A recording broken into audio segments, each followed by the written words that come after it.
Assalamualaikum warahmatullahi wabarakatuh. Selamat pagi semua. Jumpa lagi kita dalam mata pelajaran seni budaya. Pada hari ini saya akan membahas tentang sejarah gitar akustik. Ini nih yang saya pegang ini namanya gitar akustik ya. Barangkali kalian mau tahu. Ini gitar akustik ya. Ada 6 senar pada gitar akustik ini. Dahulu awalnya gitar akustik ini cuma terdiri dari 4 senar. Kemudian dikembangkan menjadi 5 senar dan akhirnya menjadi 6 senar seperti yang kita lihat sekarang ini.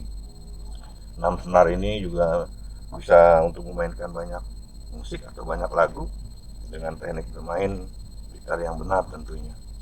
Hanya saya tidak akan bahas tentang bagaimana cara atau teknik memainkan gitar akustik. Jadi yang kita pelajari hari ini adalah tentang sejarahnya.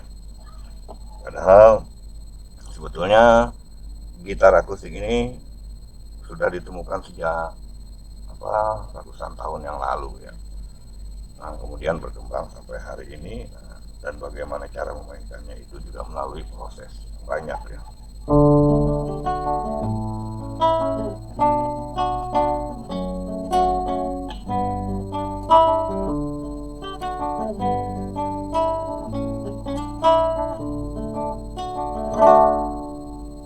Oke, itu adalah tipikal dari gitar akustik, bunyinya soft ya, lembut karena dia senarnya dari nylon. Baiklah, kita langsung saja masuk ke materi pembelajaran kita hari ini, yaitu sejarah gitar akustik.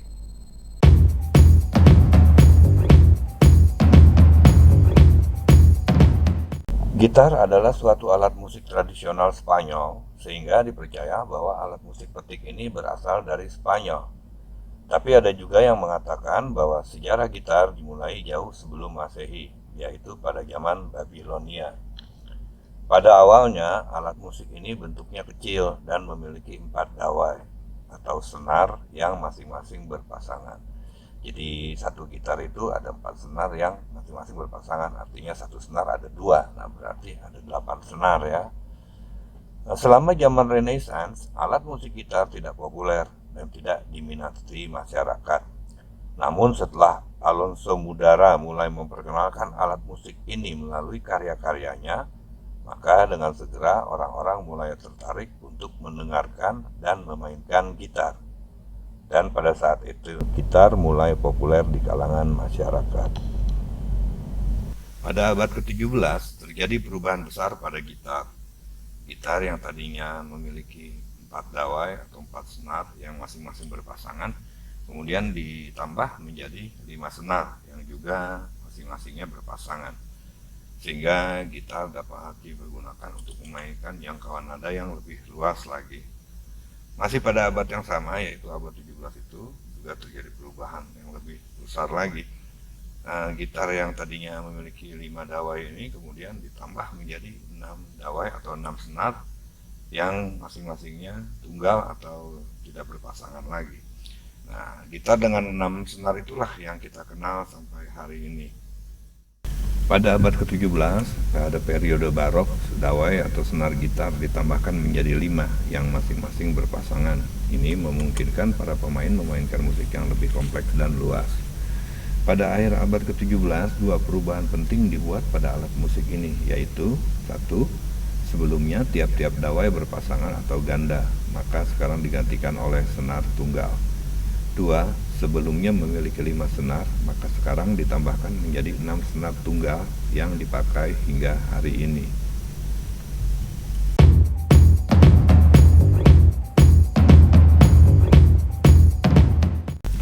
Periode klasik sekitar tahun 1750 sampai 1775 banyak melahirkan komposer-komposer gitar terkenal. Di antaranya Fernando Sor, Mauro Guglielmi, Matteo Carcassi, De Aguado, dan Fernando Carulli. Mereka menulis musik dan sering mengadakan konser-konser gitar di berbagai tempat. Pada saat itu alat musik gitar sangat populer dan diminati banyak orang. Selain itu juga ada Niccolò Paganini yang selain pemain biola terkenal juga pemain gitar yang karya-karyanya masih sering didengar sampai sekarang. Pada akhir abad 19, instrumen gitar mengalami penurunan dan banyak orang tidak mengenal alat musik ini. tapi kemudian dipopulerkan kembali oleh Francisco Tárrega yang adalah komposer besar gitar klasik. Francisco Tárrega ini banyak menulis dan menyusun suatu metode atau sistem untuk pengajaran gitar, dan metode pengajarannya ini menjadi standar pengajaran pada pelajaran gitar klasik sampai sekarang. Ia juga banyak mengajar dan tidak sedikit dari muridnya yang menjadi komposer besar seperti dirinya, diantaranya adalah Miguel Gilbert. Jadi Francisco Tárrega ini banyak mempengaruhi pengajaran-pengajaran gitar yang sampai hari ini. Jadi kalau ada di antara kalian yang belajar gitar klasik di sekolah-sekolah musik, nah itu standar musiknya itu adalah standar pelajaran yang diperkenalkan oleh Francisco Tárrega. Kemudian, di samping komposer-komposer gitar, ada juga seorang desainer gitar yang berjasa dalam perkembangan alat musik ini, yaitu Luthier Antonio Torres. Ia mencoba menambah ukuran gitar dan mencoba meningkatkan bunyi gitar agar lebih keras dan selaras. Ia banyak menyempurnakan bentuk gitar, ia membuat leher gitar lebih lebar dan lebih tipis daripada bentuk gitar sebelumnya. Ia juga membuat standar dawai gitar dengan ukuran panjang 65 cm yang sampai sekarang masih dipakai. Dari hasil eksperimennya ini, maka gitar yang dibuatnya ini merupakan standar gitar modern yang dipakai sampai sekarang. Selain Torres, sebelumnya juga ada seorang yang bernama Stradivarius yang selain terkenal membuat biola, juga mahir membuat gitar. Jadi kalau kalian lihat gitar akustik sekarang ya, seperti yang tadi saya pegang, itu seperti saya memainkan tadi, itu adalah karya atau hasil eksperimen dari Luthier Antonio Torres yang akhirnya menjadi standar ukuran gitar sampai hari ini. Pada tahun 1946, dawai atau senar gitar yang sebelumnya terbuat dari gat atau tali yang terbuat dari usus binatang digantikan dengan dawai yang terbuat dari nilon atau string nylon.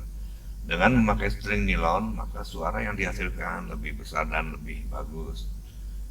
Kemudian, alat gitar terus berkembang sampai sekarang dan sudah menjadi instrumen dunia. Jumlah para pemain, pengajar, komposer, dan pembuat gitar saat ini sangat banyak. Sekolah-sekolah dan tempat kursus gitar juga mudah ditemui di setiap tempat. Bahkan sekarang juga terdapat majalah-majalah yang khusus membahas tentang gitar. Karena perkembangan ilmu dan teknologi begitu pesat, instrumen gitar juga terkena imbasnya. Dan sekarang kita telah mengenal yang namanya gitar listrik atau electric guitar.